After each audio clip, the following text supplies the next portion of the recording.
यकीन जानिए ससुराल में जाके ना कोई जी नहीं वो है वाह वाही के चक्करों में इतना इनको काम करके दो, ये करके दो, वो करके, जितना आपसे होता है जितना बन पाता है आप इतना ही करें।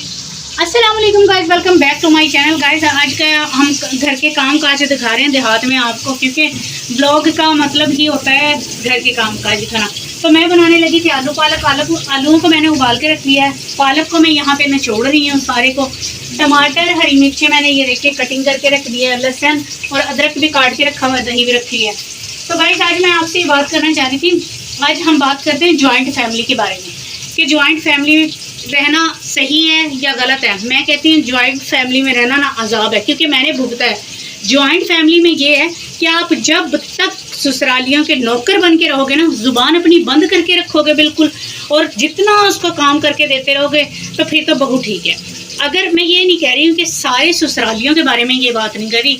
अल्लाह पाक मेरे बहनों के नसीब अच्छे करे। बाद ससुराली होते होंगे लाखों में से कोई एक आधा घर जो बहुओं को बेटियां बना के रखते होंगे, लेकिन ये ब्याह के तो ले आते हैं कि हमने बेटियां बनाई हैं, लेकिन इन्हें एक अदद बेटी के रूप में, बहू के रूप में एक अदद इन्हें ना नुकरानी चाहिए होती है। यकीन जानिए अगर आप चुप करके कानों को बंद करके मुंह को बंद करके तो उसे क्या कहते हैं, इनकी बातें सुनते रहो, इनकी खिदमत करते रहो, फिर तो सही है। फिर तो मोहल्ले वालों को भी ये बताते हैं हमने बहू नहीं बेटी बना के रखा हुआ है ऐसे, तभी घर में कोई लड़ाई नहीं होती।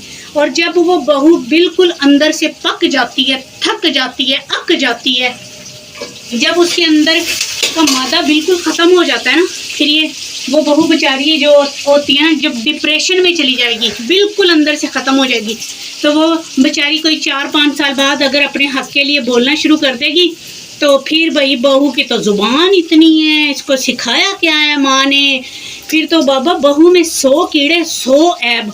लिहाजा भाई मैं तो जॉइंट फैमिली के हक में नहीं, बिल्कुल भी हक में नहीं हूँ। मैं ये नहीं कह रही कि बाज़ बहनें भाई बहुत अपने अच्छे ससुराल में रह रही होंगी, भाई उनके ससुरालों का ज़र्फ होगा, अच्छे ससुराल वाले होंगे, लेकिन बाबा यहाँ तो मैंने तजुर्बा करके देखा है, जितना मर्जी करके इनको दे दो तो नुकरानी बन के रहो। आखिरकार आप जितना इनको करके दोगे, जितना आप इनको काम करके दोगे ना, उतने तो आपके सर में खे डालेंगे ये, उतने ही आपको जूते मारेंगे।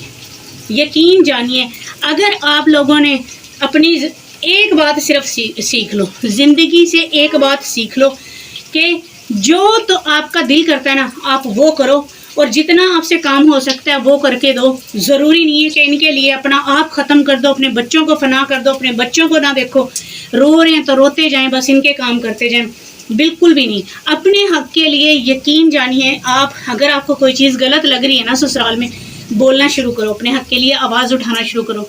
अगर आप बोलना नहीं शुरू करोगे, जिस तरह के मेरे साथ हुआ है, मैं कह रही हूँ कि बस आपके ऊपर से गुजर जाएंगे और आपको बेच के खा लेंगे ये ससुराली, आपकी हड्डियाँ चूस लेंगे, खून चूस लेंगे। और ये ऐसी जोंखें हैं जो आपको पता भी नहीं चलने देगी। और ये वो जोंखें जो चिपट जाए ना तो कब्र में जाके ही बंदे को सुकून मिलता है, वरना सुकून नहीं मिलता। यकीन माने मैंने तो 16 साल के तजर्बे में अपने ये सीखा है कि अपने लिए जियो, किसी के लिए ना जियो, अपने लिए जियो। जिस तरह हो सकता है, जो दिल करे वो करे, लिमिट में रह के। ये नहीं कि आप शोहर की बात लाजमी मानो, अपने बच्चों के लिए जियो। इन ससुरालियों को अलग हो, जान छुड़वाओ, उनसे भाड़ में गई ये ससुरालियाँ। सो गाइज मैं फिर कहती हूँ कि joint family no no no, बिल्कुल भी नहीं। तो गाइज जॉइंट फैमिली में रहने के नुकसान से ज़्यादा हैं, फ़ायदे बिल्कुल भी नहीं है।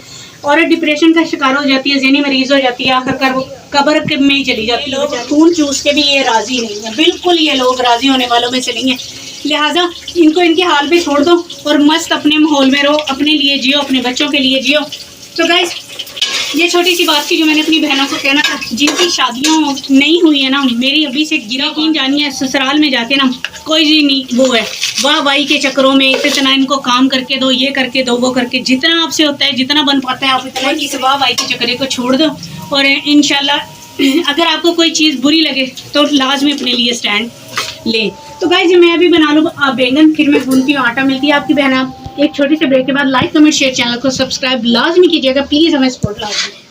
तो गाइस पालक हमारी पक गई होगी है, बिल्कुल तैयार। ये देखिए इसका फाइनल लुक, माशाल्लाह माशाल्लाह। और मैंने पालक की रेसिपी बताई हुई है जो मेरे चैनल पे, अब बहुत मज़े की पालक बनती है जिस तरीके से मैं बनाती हूँ गाइस। और आपसे ब्रेक लेते ही आटा मैंने ये गूंद लिया था, ये देखें। अभी इसमें मुक्की मारूंगी गाइस, मैं बनाऊंगी अब रोटी और गाइस मैं पढ़ूंगी नमाज।